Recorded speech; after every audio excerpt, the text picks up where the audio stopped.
We left off the last video by showing that we'd be predicting probabilities for each budget line item. Let's be clear what this looks like in practice. For example, we'll say we are predicting the hair type and eye color of people. We have the categories curly, straight, and wavy for hair, and brown and blue for eyes. If we are predicting probabilities, we need a probability for each possible value in each column.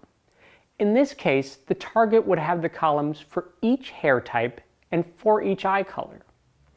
Later in the course, we'll talk about how to perform this transformation. We'll begin by loading our data.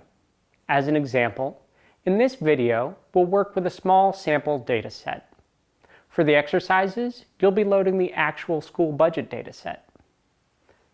You've seen Pandas functions for loading data before, and in this case, we'll be working with a file of comma-separated values, a CSV. First, we'll import Pandas, giving it the alias PD, so we don't have to type pandas every time we want to use a function. We'll use the function readCSV and pass it the file name to our dataset.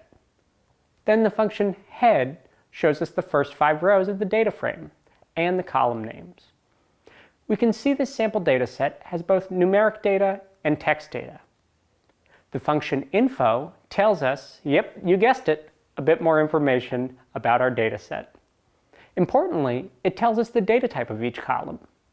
Columns that can be recognized as a numeric type, integers and floats, will be recognized as such.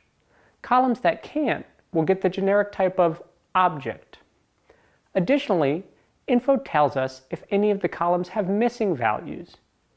As we can see, the column with missing has 95 non-null entries, which means there are 5 rows that have a missing value in the with missing column.